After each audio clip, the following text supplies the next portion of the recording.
Australia کی مشہور گلابی جھیل دنیا کے سیاحوں کی توجہ کا مرکز بن گئی۔ آسٹریلیا کے شہر میلبرن میں کھارے پانی کی ایک جھیل گلابی ہو گئی۔ ویسٹ گیٹ پارک کی اس جھیل کے نیچے موجودہ نمک میں کائی پھیل گئی ہے جس سے لال رنگ نکل رہا ہے۔ اس جھیل کی خوبصورتی سے لطف اندوز ہوا جا سکتا ہے لیکن اس میں تیراکی نہیں کی جا سکتی۔ اسی طرح کے واقعات کینیڈا اور اسپین کی جھیلوں میں بھی پیش آئے۔ یہ دنیا کی واحد گلابی جھیل نہیں، دنیا بھر کے مختلف ممالک میں 8 گلابی جھیلیں پائی جاتی ہیں، جن میں سے صرف آسٹریلیا میں 4 اور کینیڈا، افریقہ، اسپین اور آذربائیجان میں ایک گلابی جھیل موجود ہے۔ پارک کے چیف سائنسدان ڈاکٹر مارک نومین کا کہنا ہے کہ جھیل کے رنگ میں یہ تبدیلی کائی کی وجہ سے ہوئی ہے اور یہ بالکل قدرتی ہے۔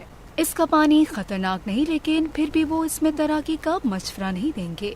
جھیل میں نمک اور مٹی اتنی زیادہ ہے کہ آپ تیراکی سے لطف اندوز ہونے کے بجائے مٹی اور نمک سے پریشان ہو جائیں گے اور شاید موسمی تغیرات کی وجہ سے اس جھیل کا پانی دوبارہ نیلا ہو جائے۔